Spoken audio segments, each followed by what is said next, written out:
신약 성경 고린도후서 5장 21절 한절 말씀입니다. 이 계시의 말씀을 공독할 때에 여러분 모두가 하나님의 귀한 음성을 들으시기를 주님의 이름으로 먼저 축복합니다. 하나님이 죄를 알지도 못하신 이를 우리를 대신하여 죄로 삼으신 것은 우리로 하여금 그 안에서 하나님의 의가 되게 하려 하심이라. 기도하겠습니다. 귀하신 우리 아버지 하나님, 은총을 진심으로 감사드립니다. 오늘 또 거룩하고 복된 부활의 날에 저희를 인도하셔서 주님 앞에 성호를 찬송하며 우리의 신앙을 말씀으로 고백하며 또한 우리가 하나님 앞에 기도하며 이 시간 거룩한 말씀 나누기를 원합니다. 우리를 기뻐하시고 우리를 사랑하시고 우리를 흡족해 하시고 우리를 만족해 하시는 아버지 하나님을 찬양합니다. 이 시간 주님 말씀을 전하는 자와 듣는 자가 주의 영으로 하나가 되어 주신 소중한 말씀이 바로 깨달아져서 우리 일생에 늘 감사와 찬송과 은혜와 영광이 충만한 우리의 삶의 양식이 되게 하옵소서. 이 시간이 하나님께는 영광이 되고 우리에게 은총이 되는 감사드리며 구주 예수님의 이름으로 기도합니다. 아멘. 제가 목회자이면서 또 여러분과 동일한 삶을 삽니다. 그래서 제가 가만히 여러분들을 생각해 보니까 육신을 입고 사는 우리가 새로운 사람 된 자기 자신을 보고 그 다음에 그 새로운 된 사람으로 자기를 생각하고 또 새 사람으로서 말하고 새 사람으로서 행하기가 결코 쉽지 않다라고 하는 사실을 저를 통해서 압니다. 참 어렵겠다. 교인들은 왜?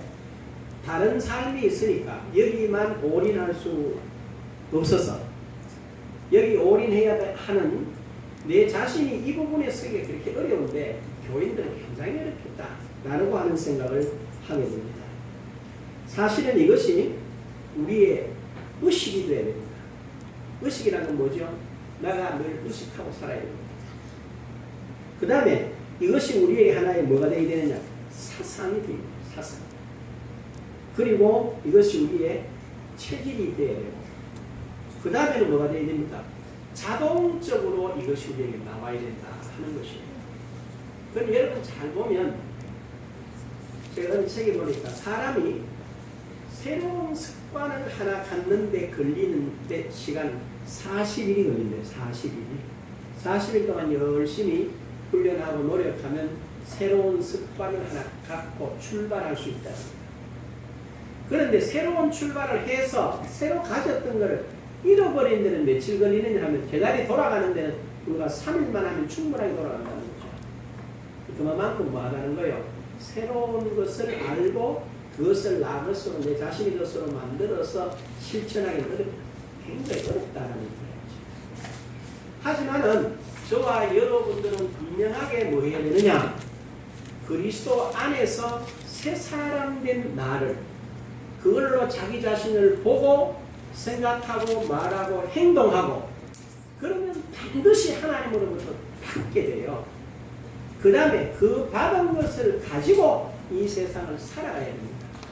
그래서 우리 보고 뭐라고 그랬나? 증인이 되리라 이렇게 말했어요. 그러한 삶으로 우리는 가야 된다. 알죠? 그럴 때는 안 하자 이렇게 돼요. 그런데 이게 참 그렇게 실제가 되긴 만만하진 않아요. 예를 들면 가장 쉬운 예가 뭘까? 제가 생각을 해보니까 마치 뭐와 같으냐? 부부와 같아. 부부와 같아. 여러분 부부 그러면 제일 먼저 떠오르는 게 뭡니까? 믿는 사람이든지 안 믿는 사람이든지 부부가 된다 이러면 뭐가 된다고 그러죠? 하나 된다 이 뜻입니다. 그런데 부부가 결혼식을 딱 해서 하나가 됐다라고 선포되는 순간부터 뭐합니까? 이제부터는 아내는 남편을 위해서 남편은 아내를 위해서 나는 열심히 나 이제 이 사람만 위해서 살 거야. 나는 오직 이 사람뿐이야. 이렇게 고백하고 늘 바라보고 그 사람을 위해서 뭘 해야 되나? 나를 희생하고 그 사람이 말하면 가능하면 아무런 감정 없이 그 사람이 말하면 따라가서 뭐가 되어야 될까요? 일체가 되어야 된단 말이에요. 그런데 실제는 그렇지 않죠. 결혼하는 순간부터 뭐하나? 자존심의 경쟁이 시작이 됩니다. 부부가 무슨 자존심이 있나? 그렇지만 세상에 가장 치열한 자존심의 경쟁은 부부가 아니에요. 그래서 여러분 잘 보십시오. 결혼 생활하고 여기 이제 오늘 일자리에 계시는 분들은 보통 결혼하고 30년 다 넘은 사람들 그런 경험들을 하셨어요. 그럼 잘 생각해 보시면요. 우리가 다 뭐 하죠? 같이 사는데 평생 하나 되지 못하고 그런 자존심으로 싸우고 이렇게 살아갑니다. 그러면서 뭐를 항상 내가 어쩌다 저런 사람을 만나가 내 인생을 이랬지 라고 하는 이런 후회 막 급한 삶들을 우리는 걸어가고 있어요. 그래서 사람들이 위로한다고 이렇게 말하죠. 처음에는 뭐로 산다고 그래요? 사랑으로 산다고 그래요. 그 다음에는 정으로 산다고 해요. 정 중에 무슨 정이 있어요? 미운 정, 고운 정 가지고 산대. 그리고 미운 정, 고운 정도 다 떨어지면 그 다음 뭐 가지고 살아요? 자식 보고 산대. 그 자식도 좀 보다가 보면 어때요? 그 자식도 별 자식이 없어요. 그 다음에 뭐 보고 삽니까? 이 정도 아니고 저 정도 아니고 세월 다 떠나서 이제는 살은 세월이 아까워서 할 수 없이 산다. 이렇게 이야기를 해요. 그리고 들어가서 뭐라 그러나 이 부단히 노력을 하면도 불구하고 하나 되지 못하니까 하는 말이 뭐죠? 당신하고 나하고는 전생이 뭐였어요? 원수였던 것 같다. 이렇게 결론을 내리는 이런 것들이 있어요. 그러면서 무리만 부부가 참 많이 있습니다. 무리만 부부인 사람들이 너무 많아요. 제가 아는 분들 주변에 보면 저 사람들이 부부를 왜 사나? 이런 생각을 할 때 참 많아요. 왜? 나와 똑같다는 거지. 그럼 이러면 부부야. 그 다음에 공개적으로 우리는 이제 부부지만 막 같이 못 살아. 왜 한다고? 뿔뿔이 떨어 흩어져 사는 거 뭐라 그래? 별거 한다 이렇게. 한 지붕에 살지만 또 뭐합니까? 각방 쓴다 이거지. 그런데 하나인데 왜 이게 하나가 아니냐 이 말이죠. 이거 뭐 때문에 그래요? 이것이 바로 저는 이 생각을 해요. 바울이 이 본문을 어디다 사용을 하느냐면요. 에베소 5장에서 5장 후반부에 가보면 교회와 성도 간의 관계를 갖다가 부부에게 비유해놨어요. 결혼식 할 때 우리가 본문을 많이 쓰잖아요. 그거는 사실은 교회와 그러니까 성도와 주님과의 관계를 그렇게 설명을 해놨다. 오늘 저와 여러분들이 바로 이러한 내용으로 주님과 분명히 부부는 하나예요. 그런데 실제 삶을 보면 전혀 하나가 아니야. 이런 것이 바로 어디 있느냐? 교회 안에. 교회에서 누구와의 관계에서 하나님과 우리와의 관계가 그렇다. 들어서 압니다. 하나님은 우리의 아버지가 되시고 예수 그리스도는 우리의 뭐죠? 네? 고린도전서 12장 27절에 보면은 너희는 그의 뭐요? 몸이요. 그의 몸이야. 지체의 몸이야. 그리고 지체의 각 뭐라고 그랬어요? 부분이라 그렇게 있어요. 그런데도 불구하고 우리는 전혀 주님과 한 몸 되었다는 의식, 하나님이 내 아버지라고 하는 이런 의식을 가지고 살아가는 게는 아주 거의 제로에 가깝습니다. 왜 그럴까? 그 이유는 간단해요. 우리가 이 거듭났다는 것을 분명하게 알아야 되는데 이 분명한 아는 뭐가 없어요? 내용이 없어요. 이런 부분에서 우리는 깨닫고 우리 자신이 어디에 들려야 되느냐 하면요. 거듭난 새 사람 된 사람으로서 새 사람에 대해서 새 사람이 그러면 뭐야? 그리고 말씀에서 열심히 그걸 찾아가야 돼요. 그냥 되진 않아요. 그 다음에 찾아가지고 뭐 그냥 지나가지 말고 그걸 깊이 한번 묵상해 봐야 돼요. 우리가 이렇게 그 사람이 뭘 생각하느냐에 따라서 얼굴에 표가 나요. 뭘 품고 사느냐 보면 표가 납니다. 우리가 하나님의 말씀을 계속 묵상을 하는 거예요. 그 다음 우리 속에 누가 움직여요? 하나님의 영이 움직여요. 그래서 그게 어디에 나타나요? 우리의 언어에 나타나고 우리 얼굴에 나타난다 이거예요. 그래서 간단해요. 어떻게 보면 굉장히 간단 명료해요. 한 예를 들면 이렇습니다. 여러분들이 몸이 아프면 약을 잡수죠. 병원에 가 몸이 아프면 병원에 갑니다. 병원에 가면 의사가 이렇게 말합니다. 어떻게 하는지 안 좋다. 이 약을 먹으라 이렇게 말합니다. 그러면 여러분들 의사의 말을 믿고 그 약을 먹습니다. 그런데 여러분이 또 의사가 물어봅니다. 이 약을 왜 먹는데요? 이렇게 묻는 거예요. 그럼 의사 아프니까 먹지요. 먹으면 어떻게 되는데요? 낫지요. 어떻게 낫습니까? 이러면 그 다음까지 탁 물어 의사 할 말이 없어요. 그 약이 들어가서 어떤 작용을 해서 신체에는 어떻게 영향을 미치고 기분에는 어떻게 영향을 미쳐서 어떻기 때문에 어떻게 낫습니다. 이렇게 설명할 수 있는 의사가 있어요? 없어요? 의사가 없어요. 그런데 우리는 그냥 이 사람이 의사니까 공부를 많이 했으니까 이 사람 시킨 대로 하면 낫는다고 생각하기 때문에 그걸 아무런 의심 없이 그 사람이 시키는 대로 양과 시간에 맞추어서 일자를 복용해서 치료를 받아요. 그러나 어떤 과정, 어떤 내용으로 치료되는지는 알아요, 몰라요? 예? 압니까? 몰라. 모르면서도 그가 시킨 대로 하니까 된다는 거죠. 똑같아요. 여러분들이 말씀을 자세히 보면 말이에요. 이 말씀을 그냥 들어요. 듣고 흘려버리면 아무런 의미가 없어. 제가 여러분에게 이렇게 설교를 할 오늘도 사실은 이 본문이 굉장히 중요한 본문이에요. 우리의 전 삶을 이걸로 바꿀 수 있는 본문인데 이걸 제가 일주일 내내 생각을 어떻게 하면 이 사람들 우리 교인들의 영을 한 정확하게 딱 가르쳐 줄 수 있을까? 그런데 생각을 해봤는데요. 아무리 정확하게 가르쳐 줘도 그거는 뭐 해야 돼요? 여러분이 듣고 그거를 생각하고 그걸로 말하고 그걸로 행동하고 여러분이 옮겨놔야지만 뭐가 나타나느냐? 결과가 나타난다는 거예요.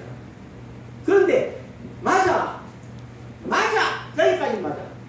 그래야지 좋아. 그 다음 집에 나가면서 뭐해요? 다 잊어버려. 그러고 뭐라고 생각하느냐? 목사님 내가 다 잊어버려. 다음에 또 할 게 있지. 내가 부탁한 여러분이 다 안 잊어버리고 다 기억해도 내가 할 게 많아. 날 위해서 잊어버리지 말고 여러분 스스로가 그걸 가지시는 거예요. 그래서 사도 바울이 뭐라고 그러는지 아세요? 하나님의 전신 각주를 뭐해라? 중요한 말이에요. 하나님의 전신 각주를 여러분들이 입으셔야 돼요. 그래야지만 뭐 한다는 거예요? 내가 누구인지를 알아. 응? 저는 이렇게 다른 사람은 잘 모르겠는데 예수 믿는 사람들이 내가 왜 사는지 모르겠다. 목회자들도 이렇게 말하는 사람이 흔히 많이 만난다. 그런 건 깝깝한 거야. 왜? 여러분, 저와 여러분이 왜 삽니까? 이렇게 질문하면 답이 탁 나와야 돼. 창세기 1장 26절이잖아요, 목사님. 이렇게. 응? 내가 그리스도를 대신해서 이 땅에 살지 않습니까? 이렇게 돼야 돼. 이렇게 되면 내 삶의 내용과 방법과 목적과 방향과 모든 것이 다 나와요. 그런데 항상 왜 사느냐를 어디서 생각하나? 자기 안에서 생각한다. 자기 안에서. 자기 안에서 생각할 수 있는 내용이 뭡니까? 기분 따라 살고 느낌대로 살고 감정 따라 살고 환경대로 산다는 거예요. 이건 잘 보면 좀 지나친 표현이 될 수도 있는데 동물과 똑같아요. 우리 집에 제가 강아지 한 마리 같이 기르잖아요. 아침에도 이렇게 보면은 이제 덥지만 나올 때 문을 열어놓고 나오면 좋아라 고가가 한국가에 앉아가 공기를 좋아하는데 지금은 오늘 날도 비가 오더라도 문을 딱 닫고 나와요. 그러니까 불을 하나 딱 썰어놓고 나오면 이럽니다. 눈을 딱 그냥 날 꼬라봐요. 이렇게. 저는 맞바라 보시겠어요. 아니 문을 꼭 닫아놓고 가면 내가 어떻게 하라는 거야? 라는 폼이야. 그래서 기다려. 이러다 이제 선풍기를 또 1단으로 해가지고 이제 지쪽을 가르치고 틀어주고 왔어요. 근데 그걸 가만히 생각을 해봅니다. 응? 걔는 지금 뭐야? 주인이 제가 이제 어제 토요일에 계속 집에 있었죠. 오해 성경 한 시간만 하고 그 하루 참대로 의자에서 아무 생각 없이 자는 거야. 내가 있다는 거 안 가지면 얘는 자요. 내가 문만 잡고 나와 문 앞에 막 그대로 짖는다. 어디가 내 놔두고 있겠니? 그걸 보면서 저게 참 오래 키우기가 되게 웃기네. 그래서 사람은 그래 살면 안 돼요. 걔는 뭐 따라 살아요? 기분 따라, 환경 따라, 느낌 따라, 지 눈에 보이는 대로 살아요. 그건 짐승이에요. 우리는 뭐하고 살아야 되죠? 생각하면서 살아요. 하나님이 나를 왜 지으셨나? 딴 데서 찾지 마세요. 성경에 되어 있잖아. 그렇죠? 성경이 뭐라고 되어 있어요? 창세기 1장 26절 하나님이 이르시되 하나님이 우리의 형상을 따라 우리의 모양대로 우리가 사람을 만들고 그들로 바다의 물고기와 하늘의 새와 땅의 가축과 온 땅과 땅에 있는 모든 것을 다스리게 하자 하시고 하나님이 만드신 모든 것을 사람에게 뭐 해줬어요? 위임받은 존재가 우리예요. 이게 잘못돼서 아담이 실수함으로 이게 범죄가 돼서 이게 자체를 잃어버렸어요. 그러다가 그리스도 안에서 우리가 새로 된 사람들이야. 그러면 다시 말하면 창세기 1장 26절부터 완벽하게 회복된 상태가 저와 여러분이란 말이에요. 그래서 하나님이 말씀하신 대로 믿음의 사람들은 이 말씀대로 내가 이 땅에 그리스도를 대신한다는 거 아닙니까? 그래서 사도 요한이 요한에서 4장 17절에 뭐라고 그랬어요? 이로써 우리가 사랑이 우리에서 온전히 이루어졌대. 이런 우리로 뭐요? 심판날에 담대함을 가지게 하려 함이래요. 주께서 그러하신 것 같이 우리가 이 세상에서 그러하거나 이랬거든. 저와 여러분들은 주님이 저 하늘에서 그러신 것과 같이 오늘 이 땅에서 그분과 같아야 된다는 거야. 이거를 뭐 해야 돼요? 우리의 생활에서 자동적으로 그런 생각으로 살아가야 돼요. 그게 안 되면 뭐가 되냐? 늘 이렇게 조금만 생각하다가 또다시 뚝 떨어져. 어디로? 자기한테는. 그러니까 교인들의 삶이란 게 교인들의 삶 말고 목사인 제가 저는 평생 이게 이렇게 살아라고 부름을 받았는데 이래요. 기분이 조금 업되면 쫙 올라가는 것 같아요. 그러다가 이 생각이 갑자기 사들로 향해서는 괜찮으면 이게 갑자기 땅으로 봅니다. 고맙다 어디로? 계곡 바닥으로 꽉 추락을 해요. 그래서 그거 가보면 또 이러다 이러면 안 되지 또 올라가는 거예요. 이거 계속 반복해요. 이렇게 간다는 거예요. 목사인 제가 그런 삶을 산다면 그 다른 머리 평신도는 별로 물어볼 게 없어. 그분들은 거기서 크게 벗어나지 못해요. 왜 그럴까? 그래서 제가 성경을 자세히 봅니다. 그래서 뭐라고 했어요? 신명기서 4장 6절에서 말이죠. 9절 같은 데는 뭐라고 설명을 하느냐 하면 이렇게 설명하죠. 너는 마음을 다하고 뜻을 다하고 생명을 다해 주 너희 하나님을 사랑해라. 그 정도 아니에요. 뭐라고 했나? 너는 집에서 네 자녀에게 가르쳐 앉았을 때 일어날 때 길 갈 때 누워서 항상 가르쳐라. 그 다음에 뭐라고 그랬어요? 내 손목에 매며 미간에 붙여. 또 나갈 때 문, 들어올 때 문에다 써붙여서 뭐 해라는 게 그 안에 갇혀 살아가는 거예요. 왜요? 여러분들 진리를 요한복음 8장 31절에 뭐라고 했어요? 진리를 알지 진리가 너희를 뭐하리라? 자유케 하리라. 진리가 뭐냐? 하나님의 말씀이야. 우리가 하나님의 말씀으로 주야로 묵상하고 그 가운데 있는 것들을 지켜 행하게 되면 그것을 알게 되고 그 암 자체가 우리에게 뭐 자유가 된다는 거예요. 딴 데 자유를 찾으시면 안 돼요.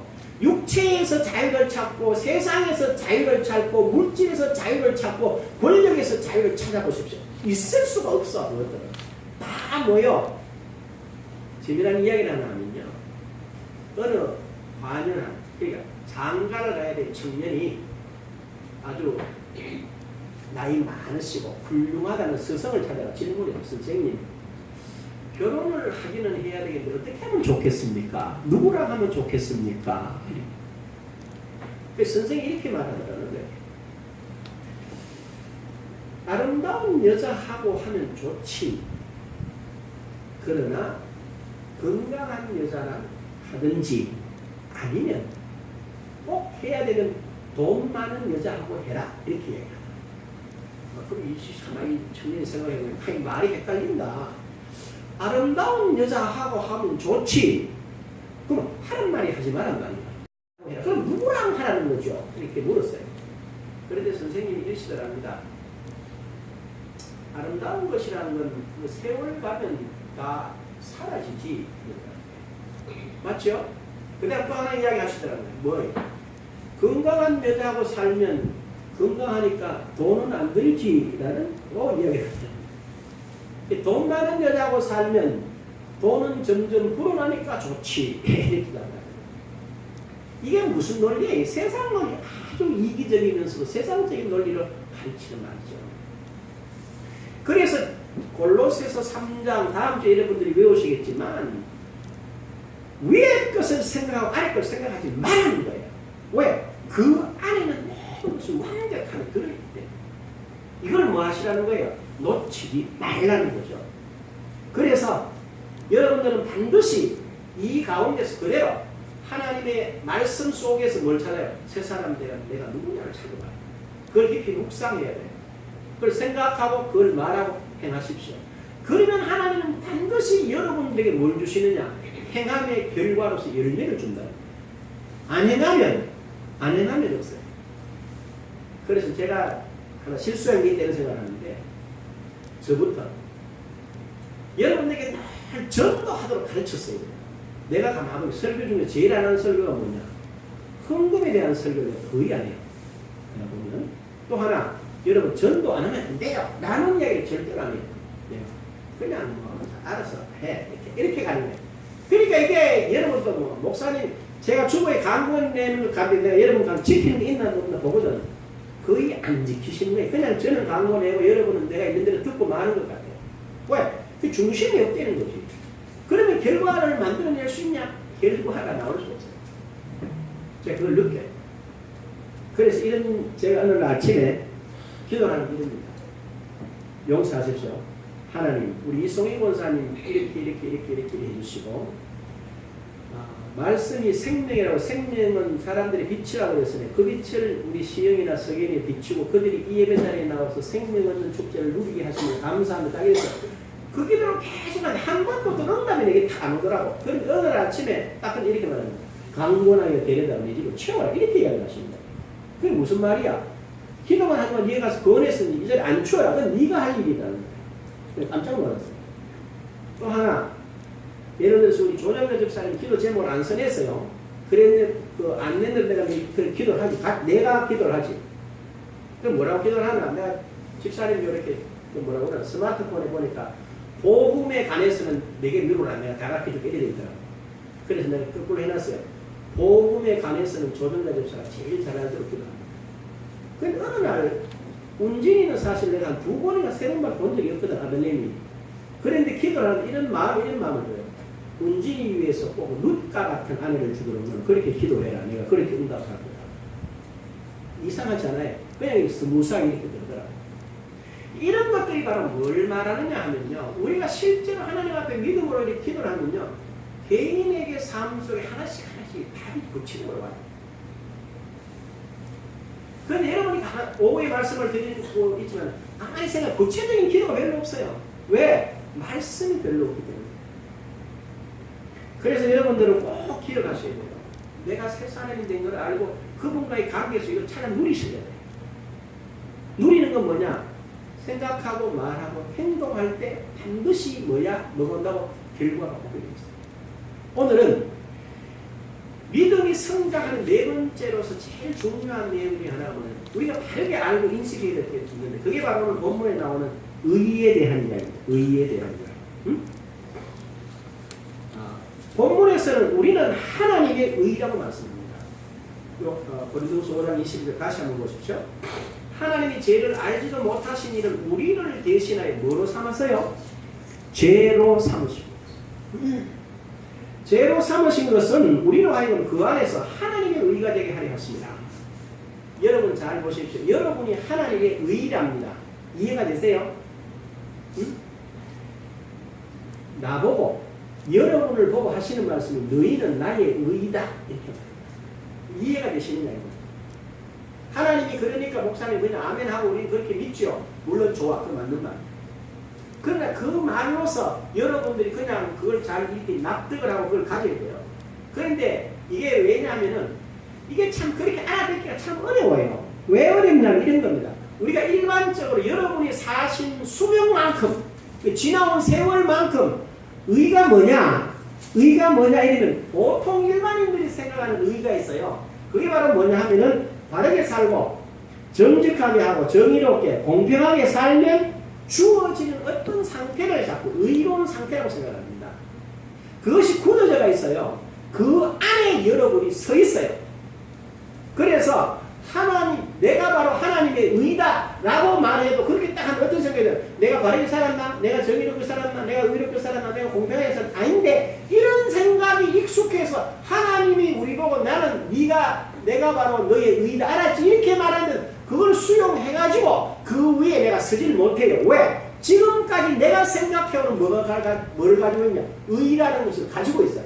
정직해야 된다. 발라야 된다. 정의로워야 된다. 공평해야 된다.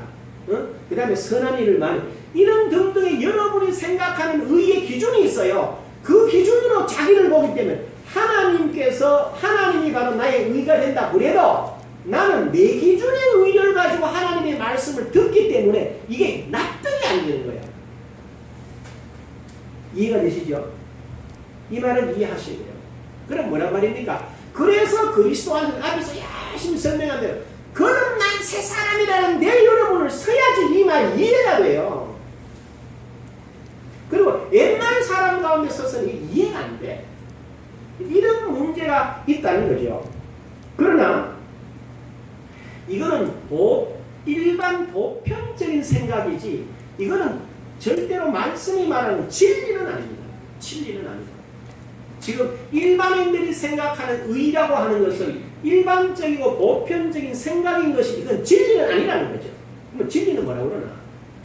로마서 5장 17절에 보면 이런 말씀이 있어요. 한 사람이 범죄함으로 사망이 그 한 사람을 통하여 왕노릇하였음즉. 잘 보세요. 뭐라 그랬나? 한 사람이 범죄함으로 말미암아 사망이 그 한 사람을 통하여 무슨 노릇을 했어요? 왕노릇 했다는 거예요. 여러분 잘 보십시오. 저와 여러분들은 실제적으로 무슨 내용인지 모르고 죽음이 찾아왔어요. 여러분 다 죽습니다. 저도 죽고 여러분 죽는다는 거예요. 죽음이 어디서 왔어요? 하나님께로부터 왔어요? 사람들이 거침없이 사람 죽으면 하나님께로부터 왔다고 하는데 그렇지 않아요. 성경에 잘 보면 로마서 6장 23절에 뭐라고 그랬어요? 죄의 삭스 뭐라고? 사망이야. 그 다음에 그리스도 예수 안에 뭐가 있어요? 생명이 있다고 그랬어요. 그러면 사망이라는 건 어디로부터 왔어요? 죄로부터 온 거란 말이에요. 그래서 한 사람이 범죄함으로 말미암아 사망이 그 한 사람을 통해서 왕노릇 했어요. 그 우리는 내용도 모르고 그냥 죽는 거예요. 그렇죠? 이 어려운 이야기가 있는데 잘 들으셔야 됩니다. 그럼 이걸 그 뒤에 이렇게 말해요. 또 은혜와 의의 선물을 넘치게 받는 자들에게 한 분 예수 그리스도로 말미암아 생명 안에서 왕노릇 하리로다 이렇게 되어 있어요. 잘 보세요. 한 사람의 범죄로 사망이 모든 인류를 덮었어요. 맞대. 대표성이라고 해요. 신학적인 용어로. 그 다음에 바꾸어서 은혜와 의의 선물을 넘치게 받는 자들에게는 한 분 예수 그리스도로 말미암아 생명 안에서 왕노릇 한다 이렇게 되어 있어요. 그럼 우리는 다 뭐 하도록 되어 있다는 겁니까? 왕노릇 하도록 되어 있다는 거죠. 누구 안에서? 예수 안에서. 그렇죠?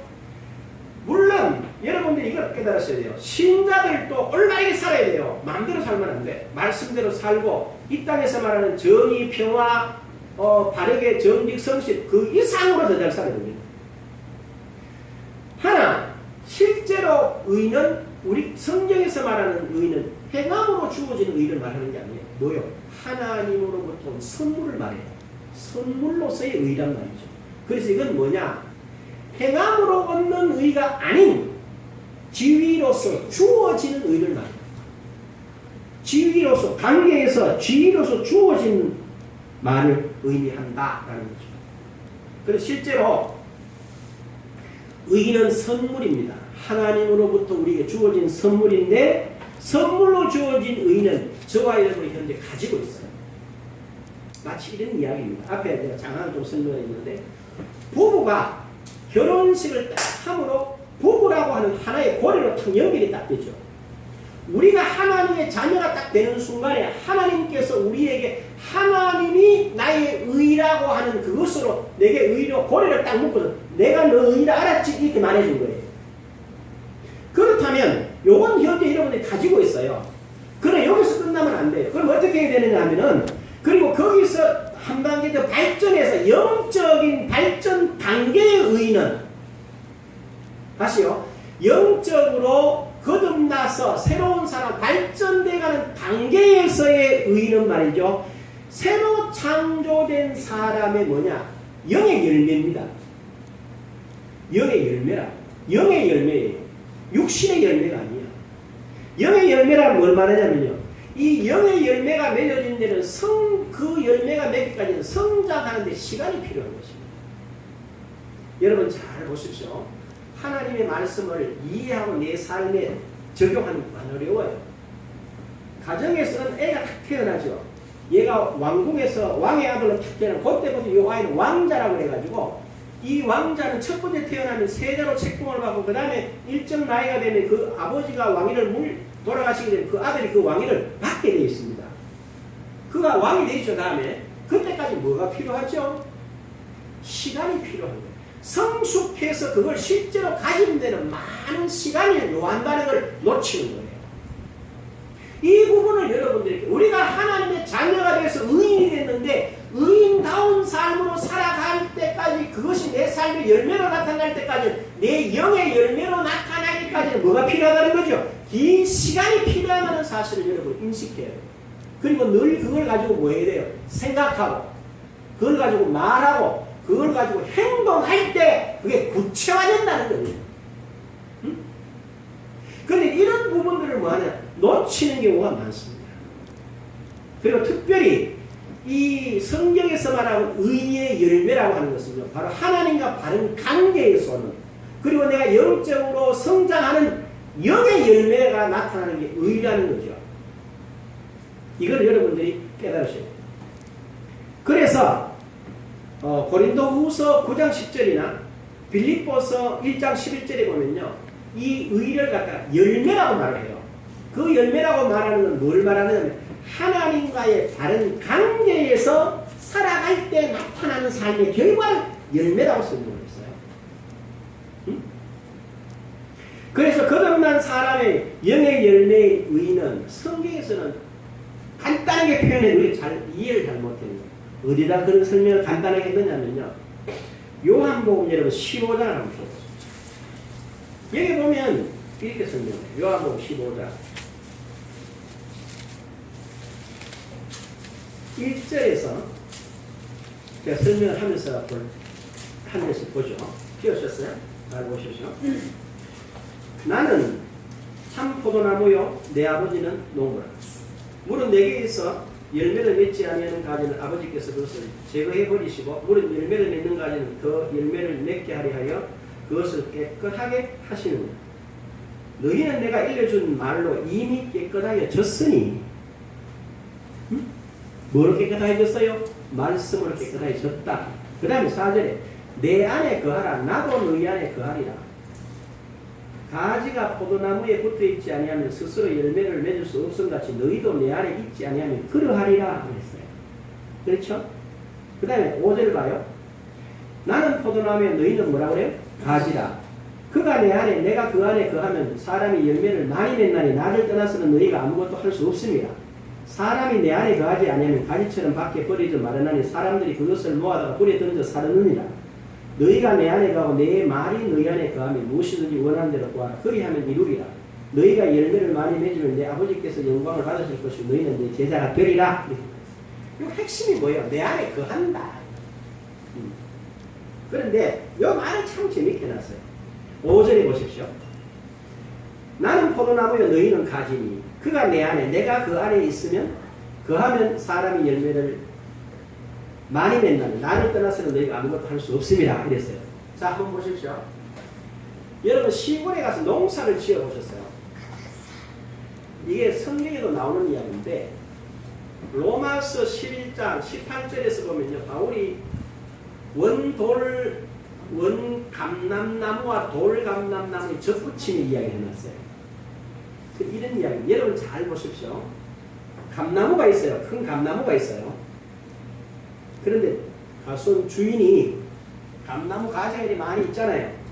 가지 하나를 뚝 잘라 이렇게 자르고 그 다음에 가지를 좀 벌려요. 그러고는 여기 있는 배나무를 하나 쓱 비가 와가지고 여기에다가 젖 붙였어요. 젖을 붙였어요. 그러면 이 가지의 열매가 무슨 열매가 열리겠어요? 배나무가 열리겠어요? 감나무가 사과가 열리겠어요? 네? 잘라가지고 사과나무를 잘라가지고 배나무에다가 젖을 붙였어요. 그러면 여기서 나타나는 열매가 무슨 열매가 나타나겠어요? 조집사님? 배나무지만 배나무 뿌리에다가 사과나무를 갖다가 젖붙이면 사과가 맺혀요. 내가 안 맺혀. 응? 바로 우리 보고 뭐라고 그랬냐면 여기서 농부의 비유에서 너희가 내 안에 거해라는 말은요. 그러면 우리가 주 안에 어떻게 가느냐? 간단해요. 7절에 이렇게 말합니다. 7절에 잘 보세요. 너희가 내 안에로 내 말이 너희 안에 거하면 내 말이 뭐냐? 말이고 그 사람이라는 거예요. 그래서 우리가 주님 안에 거한다는 말. 그 말은 내 안에 뭐가 있다는 거예요? 말씀이 있다는 거예요. 말씀이 있을 때, 내 안에 그 말씀이 있을 때 내가 주님이 내 안에 계시고 내가 주 안에 있다는 사실을 여러분이 인식해야 됩니다. 이것도 계속 훈련. 이게 없으면 이 말씀들이 이해를 못해. 안 돼. 그게 열매가 없다는 거예요. 그래서 우리는 여기서 주님께서 이 포도나무 비유를 설명할 때 그렇구나. 이게 로마서 11장에 바울이 이걸 갖다가 원돌감람나무와 돌감람나무를 설명을 해요. 접붙일 때. 이 접붙임 당한 내 자신을 깨닫고 여기 서야 돼요. 이게 바로 뭐냐? 하나님이 나의 의다. 하나님이 나의 의고 곧 내가 누구라고? 하나님의 의라는 거예요. 죄가 차이에요. 왜? 나는 좀 어디를 부족하지만 하나님이 좀 잘라다가 접붙이세요. 그래 내보고 너는 배나무에다가 사과나무를 접붙이는 거 내보고 뭐라고 그래요? 너는 무슨 나무라고 그래요? 너는 사과나무다. 그게 좀 헷갈리지만 잘 이해하게 돼 있어요. 이게 바로 저와 여러분을 그렇게 만들어 놨는데 이게 우리 다 이 배를 딴다고 다른 사람 다 배 딴데 그 가지에만 가서 뭘 따요? 사과를 따요. 이게 오늘 저와 여러분들이 하나님께서 우리 보고 하는 말이 내가 너의 의다. 성서가 그걸 가르쳐요. 그럼 우리는 뭐 하면 돼요? 그 사실을 받아들이고 하나님이 나의 의 맞아 라고 하고 여러분이 그 자리에 서는 것이 바로 오늘 저와 여러분이 알고 살아가야 될 가장 중요한 겁니다. 그래서 제가 이 의에 대한 이야기를 앞으로 계속 쭉 시리즈로 이야기 몇 차례 이야기를 할 테니까 오늘 했던 얘기를 충분하게 가만히 생각을 하는 것이죠. 여기 5장 21절을 잘 보십시오. 이렇게 말합니다. 하나님이 죄를 알지도 못하신 우리를 대신하여 죄로 삼으시고 그 안에서 우리를 하나님의 뭐가 의가 되게 하셨느니라.